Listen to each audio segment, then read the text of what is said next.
Salut à tous, bienvenue dans Panorama. D'ici, on prend du recul, on sort du bruit et on regarde ce qui est vraiment en train de transformer la publicité, les médias et les technologies publicitaires plus communément appelées AdTech. Parce qu'au fond, la vraie question n'est pas ce qui change, mais qui prend le pouvoir, qui crée de la valeur, données, plateformes, retail, médias, vidéo, intelligence artificielle, n'en jetez plus. Tout est en train de se recomposer et dans Panoramad, on ne suit pas les tendances, on décrypte le dessous des cartes de l'industrie publicitaire aujourd'hui. Un programme soutenu par Deep Search AI by Smile Wanted, la sélection intelligente de contenu basé sur la sémantique au service de marques. Aujourd'hui, je vous propose de parler d'un sujet toujours clé dans cette émission, un sujet autour des données propriétaires, plus communément appelées first party data par les spécialistes et les marketeurs. Quand on est une marque, posséder ces data, est-ce que ça suffit réellement pour créer un avantage compétitif ? Car entre collecte, structuration, activation et mesure, la réalité est en fait bien plus complexe qu'elle en a l'air. Dans cet épisode, nous allons explorer un paradoxe vraiment fondamental chez les annonceurs. Peut-être que vos données vous appartiennent, mais avez-vous véritablement la maîtrise de ces données pour impacter votre marché et donc générer des ventes ? Pour commencer, on va partir de ce schéma qui part d'un principe comme quoi toutes les marques disent nous investissons dans la first party data, donc dans la donnée propriétaire.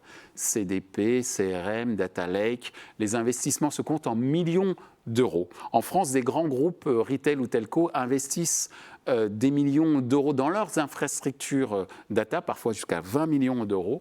Les CDP, Customer Data Platform comme Salesforce ou Adobe, sont devenus des piliers stratégiques dans les grands groupes. Et pourtant, moins de 30% des entreprises déclarent exploiter réellement leurs data à grande échelle, c'est-à-dire à l'échelle de l'industrie. Des milliards sont investis dans les infrastructures, comme on peut le voir ici, qui sous-tend la prise de décision fondée sur les données. Ça aboutit à l'élaboration de Customer Data Platform, les CDP, ou de renforcer ces bases CRM.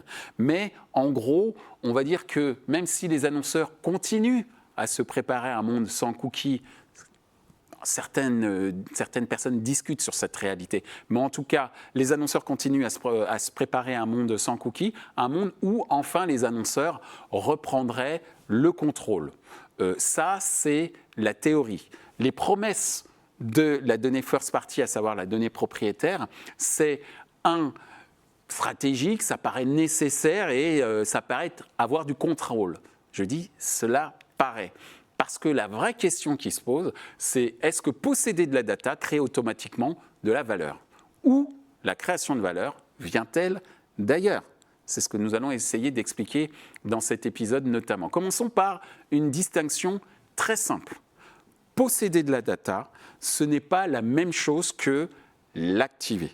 C'est la confusion d'ailleurs la plus répandue aujourd'hui. La plupart des marques définissent, on va dire, la first party data, donc la data propriétaire, comme le fait de posséder une base email, des données CRM, du trafic sur le site web, des utilisateurs d'app, des programmes de fidélité, que sais-je. En fait, on sait qu'une grande enseigne française peut avoir entre 10 à 20 millions de profils CRM. Un e-commerçant peut collecter des millions de visiteurs chaque mois. Une app peut générer des visiteurs logués, en veux-tu, en voilà. Mais ça, sur le papier, c'est très bien. C'est massif, super. Mais en théorie, ces données devraient permettre une compréhension complète du client. L'industrie appelle cela une vision client à 360.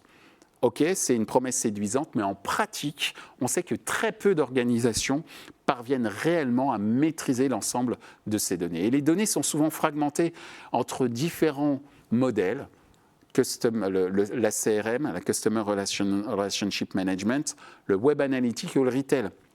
Et parfois, l'ensemble de ces univers ne sont pas unifiés. Et moins de 20 à 30% des données sont réellement activables. Vous avez de la data, mais vous n'avez peut-être pas de la vision. Et c'est là tout l'enjeu. D'accord ? Ce qui est très important, c'est que la collecte, ok, c'est super. Mais le pouvoir n'est plus dans la collecte. Aujourd'hui, avoir beaucoup de data, d'ailleurs on appelait ça de la big data, pour beaucoup c'est de la big dumb data, c'est-à-dire de la data complètement bête. Aujourd'hui, ce qu'il faut, c'est de la structure, de la résolution d'identité, de l'interopérabilité, c'est-à-dire pouvoir échanger avec d'autres données, des capacités d'activation. Enfin bref, je ne veux pas aller dans tous les détails, mais aujourd'hui, c'est devenu extrêmement complexe. Vous voyez ici, capacité d'activation, intégration de mesures, interopérabilité, résolution d'identité, structure des données, mais sans ces étapes, la donnée n'est que du stockage.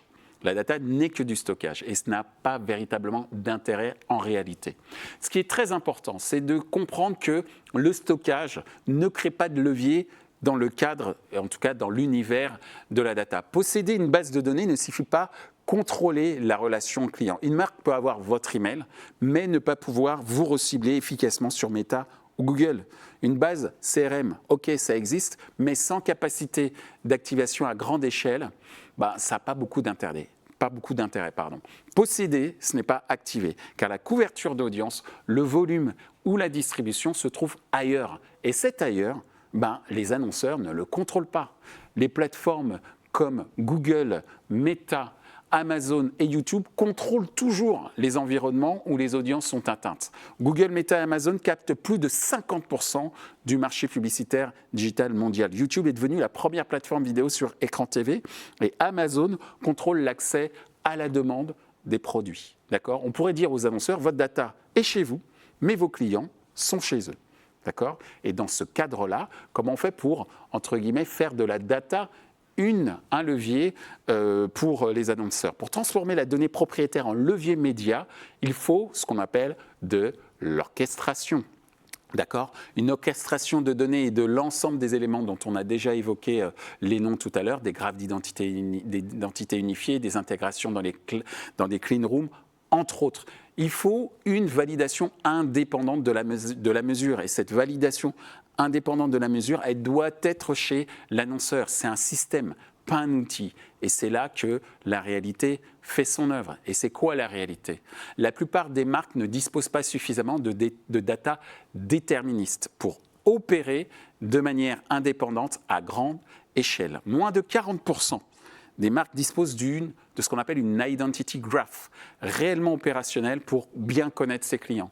Les bases CRM ne couvrent souvent qu'une partie des clients réels. Les données offline et online restent parfois difficilement réconciliées ou réconciliables même. Et les datas existent, mais elles ne sont pas exploitables. Donc, les marques dépendent encore des plateformes pour la couverture d'audience, des retailers pour la donnée transactionnelle et des broadcasters pour l'attention vers des contenus premium. Quand je parle des broadcasters, je parle bien sûr des chaînes de télévision par exemple. Meta et Google restent indispensables pour toucher massivement les audiences. Amazon ou Carrefour détiennent la vérité transactionnelle.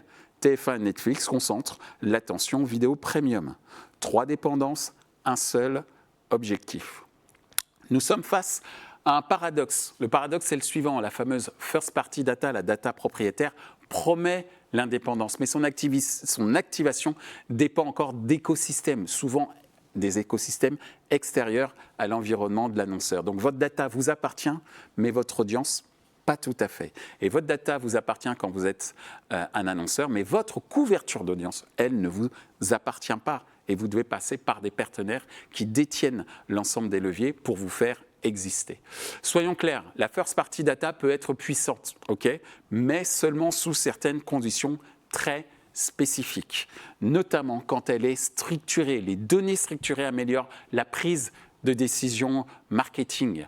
Ce qui est très très important, c'est d'améliorer la précision du ciblage, de réduire le gaspillage média, par exemple, ce qu'on appelle la déperdition, remettre en question également l'attribution qui est parfois gonflé par des plateformes puisque vous ne contrôlez pas tout. Une marque peut réduire son coût par acquisition de 20 à 30% avec une segmentation CRM efficace. Il faut faire des tests. Mettez-vous en danger ou en tout cas, mettez surtout en danger vos partenaires. La data devient utile quand elle contredit.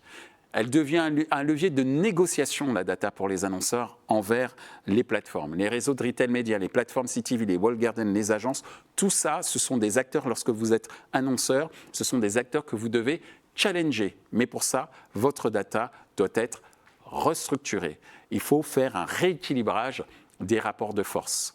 Et pour ça, cet rééquilibre des rapports de force entre plateformes et annonceurs est possible uniquement si la data de l'annonceur est propre, contrôlée, interopérable, stockée, fragmentée, inutilisée. Ça n'a pas de sens. Structurer, piloter, coopérer, c'est important. Et l'interopérabilité est cette notion de coopération. Sinon, c'est un discours rassurant et une illusion, je dirais, très rassurante. L'IA va amplifier cet écart. Et en gros, si vous alimentez votre IA avec de la mauvaise data, certes la décision est accélérée, mais elle est fausse. Et un modèle IA mal alimenté peut amplifier les biais d'attribution, par exemple. Les plateformes automatisées optimisent sur leurs propres métriques. Google Performance Max ou Meta Advantage Plus renforcent cette dépendance, la vitesse, OK, via l'IA, mais sans contrôle. Donc, faites attention à cette réalité. Ce qui est important de comprendre, c'est la qualité de la donnée conditionne la performance des systèmes IA. La data structurée devient un carburant d'optimisation, la data non structurée devient du bruit. Garbage in, garbage out, comme disent les Américains. Le prochain avantage compétitif ne sera pas forcément de posséder plus de data, c'est ce qu'on vient d'expliquer, mais de savoir réellement l'exploiter. Et là, soyons honnêtes, aujourd'hui, très peu d'annonceurs savent exploiter de la data. Aujourd'hui, qu'est-ce que l'on voit? C'est que la possession de données ne crée pas automatiquement un avantage concurrentiel. Et d'ailleurs, ça n'a jamais été le cas. D'accord? La first party data ne vaut que si elle est suffisamment bien exploitée, comme on l'a vu tout à l'heure. Elle le devient uniquement lorsque on crée du levier, on réduit la dépendance et on améliore une vision un peu indépendante sur l'évolution de sa clientèle, par exemple. Lorsqu'elle remet en question la vérité définie par les plateformes. Bref, quand elle permet aux annonceurs de dire non, je ne veux pas faire de philosophie, mais aujourd'hui, on est un peu comme dans la caverne de Platon.